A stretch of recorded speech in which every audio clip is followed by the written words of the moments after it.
tell me that I'm never. Halo semua, salam sejahtera Malaysia, tuan-tuan dan puan yang amat dihormati. Terima kasih kerana setia dan terus bersama di dalam channel ini. Selamat datang diucapkan kepada yang baru bergabung di dalam channel ini. Saudara-saudara, tumpuan rakyat Malaysia kepada pilihan raya kecil DUN Negeri yang bakal diadakan tidak lama lagi. Dan di dalam kempen PRK kali ini, rupanya terdapat ahli PAS yang digantung keahlian kerana telah menggelar DAP sebagai kafir harbi. Jadi perkara ini membawa kepada DAP yang mengambil tindakan untuk melibatkan polis. Jadi ini bukan lagi cerita kedai kopi, tapi direct terus menjadi tanggungjawab ataupun menjadi urusan polis. Satu perkongsian daripada Malaysia Kini bertarikh 10 Ogos. DAP Gua Musang lapor polis isu kafir harbi. Ini pasti menjadi satu laporan polis yang mengejutkan kepimpinan politik. DAP Gua Musang hari ini membuat laporan polis berhubung kenyataan yang antara lain menggelar parti itu sebagai kafir harbi dalam sebuah ceramah sempena pilihan raya kecil DUN Negeri baru-baru ini. Ketua Pemuda DAP Gua Musang, Nur Amin Syafiq Ismail berkata, tuduhan tidak bertanggungjawab dan berbahaya itu yang turut tular media sosial boleh merusakkan perpaduan selain mengancam keharmonian negara yang dibina atas dasar toleransi serta hormat menghormati. Ia menggunakan agama sebagai alat politik, sesuatu yang dilarang dan tidak boleh diterima dalam masyarakat kita yang majmuk. Kenyataan ini juga berpotensi menimbulkan ketegangan dan perpecahan dalam kalangan rakyat Malaysia yang berlainan agama dan bangsa. Kami, Pemuda Harapan, meminta agar pihak polis menyiasat kenyataan tersebut di bawah Seksyen 298A Kanun Keseksaan yang berkaitan dengan kesalahan menyebabkan ketidakharmonian, perpecahan atau permusuhan atas alasan agama, katanya. PRK DUN Negeri yang ditetapkan pada hari mengundi pada 17 Ogos menyaksikan pertembungan 1 lawan 1. Calon BN Barisan Nasional Muhammad Azmawi Fikri Abdul Ghani mewakili Kerajaan Perpaduan dan calon PAS Muhammad Rizwadi Ismail. Saudara-saudara, Ketua Polis Daerah Gua Musang, Superintendent Sik Chun Fuh ketika dihubungi, bernama mengesahkan pihaknya menerima laporan polis. Jadi saudara-saudara yang amat dihormati, adakah perkara ini akan terlibat berkaitan dengan tindakan Anwar Musa sebelum ini yang menggantung ahli PAS yang berceramah dalam kempen PRK DUN Negeri? Adakah sekiranya perkara ini membuktikan bahawa pemimpin PAS itu bersalah ataupun didapati melanggar undang-undang? Adakah beliau berisiko untuk ditangkap masuk penjara?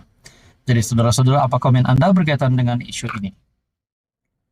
Halo semua, salam sejahtera Malaysia, tuan-tuan dan puan yang amat dihormati. Ada satu perkongsian yang saya nak sampaikan kepada Anda.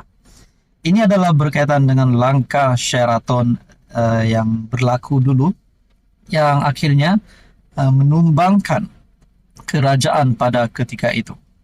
Sudah pasti beberapa watak di dalam langkah Sheraton yang menjadi ikon kepada langkah Sheraton, contohnya Azmin Ali dan beberapa pemimpin yang lain lagi. Namun saudara-saudara yang amat dihormati, rupanya Ahmad Zahid Hamidi pun ada membuat satu pengakuan. Melalui perkongsian daripada Syabuddin bertarikh 10 Ogos. Pengakuan Zahid Hamidi hanya mengesahkan beliau mengkhianati Anwar. Apa yang kita boleh timbulkan persoalan di sini? Adakah langkah Sheraton yang dahulu pernah berlaku? Juga Zahid Hamidi, nama Zahid Hamidi menjadi salah satu dalangnya. Kata Zahid Hamidi, beliaulah dalang utama yang menggulingkan Tun Mahathir ketika itu bagi tujuan untuk menyelamatkan masa depan UMNO. Mungkinkah tulisan daripada Syahabuddin ini ataupun pengakuan Zahid Hamidi hanya mengesahkan beliau mengkhianati Anwar ini akan membawa kepada langkah Sheraton kedua ataupun langkah menggulingkan kerajaan pimpinan Anwar Ibrahim? Adakah perkara ini boleh berlaku lagi? Dan kali ini Zahid Hamidi pula yang menjadi dalang utama. Jadi saudara-saudara, kalaulah Zahid Hamidi mengkhianati Anwar, membawa satu blok UMNO keluar daripada kerajaan perpaduan, adakah kerajaan perpaduan masih kekal sebagai kerajaan, Anwar Ibrahim masih kekal sebagai PM? Coba kita kira-kira. Ada berapa kerusi parlimen di dalam kerajaan hari ini? Kalau ditolak dengan semua kerusi Barisan Nasional, itu pun kalau semua Barisan Nasional, semua ahli parlimen Barisan Nasional setuju untuk keluar daripada kerajaan. Andai kata kalau UMNO sahaja yang setuju, MCA dan MIC pula tidak setuju, bagaimana pula? Jadi saudara-saudara, kalau perkara ini akan menjadi satu kenyataan, adakah UMNO akan bergerak solo selepas ini? Ataupun UMNO akan menyertai Perikatan Nasional dan pada PRU16 ataupun sebelum PRU16 mereka akan tubuhkan kerajaan baru? Jadi itu menjadi persoalannya. Selepas Presiden PAS Hadi Awang sebelum ini, pada 22 Oktober 2022, mengaku beliaulah yang menggerakkan langkah Sheraton sehingga menjatuhkan PM ketika itu Tun Mahathir. Kini Presiden UMNO, Ahmad Zahid pula membuat pengakuan yang sama. Tindakan luar biasa itu penting kerana Tun Mahathir pada waktu itu berhasrat mahu membatalkan pendaftaran UMNO. Saya tidak mahu mengia atau menafikan dakwaan Zahid Hamidi kerana watak utama yang diperkatakan ramai dalam peranan menjatuhkan kerajaan PH ketika itu. Bahkan menjadi tajuk-tajuk berita dalam pelbagai media. Masih lagi hidup ketika ini. Antaranya Azmin Ali, Hamzah Zainuddin, dan Zahid. Ketika itu Azmin Ali ialah timbalan Presiden PKR. Antaranya ialah Azmin Ali, Hamzah, dan Zahid Arif. Ketika itu Azmin timbalan Presiden PKR, Hamzah pula mengetuai sekumpulan ahli-ahli Parlimen UMNO yang menyertai bersatu demi mengukuhkan lagi kedudukan Tun M. Manakala Zahid Muhammad Arif adalah setiausaha politik kepada Tun Mahathir. Merekalah watak yang memainkan peranan untuk terus mengekalkan Tun sebagai PM dan sekaligus menafikan Anwar sebagai pengganti Perdana Menteri sebagaimana yang dipersetujui dalam PH. Kenapa pada waktu itu beliau dan UMNO memberi sokongan kepada Muhyiddin sebagai PM? Kalaulah, katalah atas sikap husnuzon, kita bersetuju dengan pengakuan Zahid bahwa beliaulah dalang menjatuhkan Tun Mahathir. Ini adalah juga suatu bentuk pengakuan Zahid Hamidi sebenarnya yang adalah pengkhianat sebenar kepada Anwar.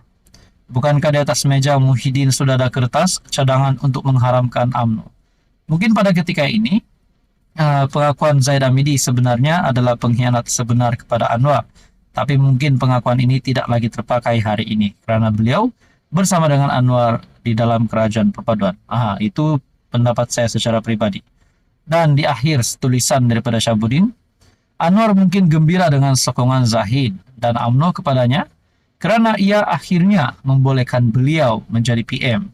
Tapi satu pesanan kepada Anwar, dengan pelbagai kelicikan Presiden UMNO yang hanya diberi DNA itu. Berhati-hatilah dengan senyuman Zahid Hamidi. Tidak mustahil selepas ini Anwar jadi mangsa sekali lagi, menurut Syahabuddin pada 10 Ogos.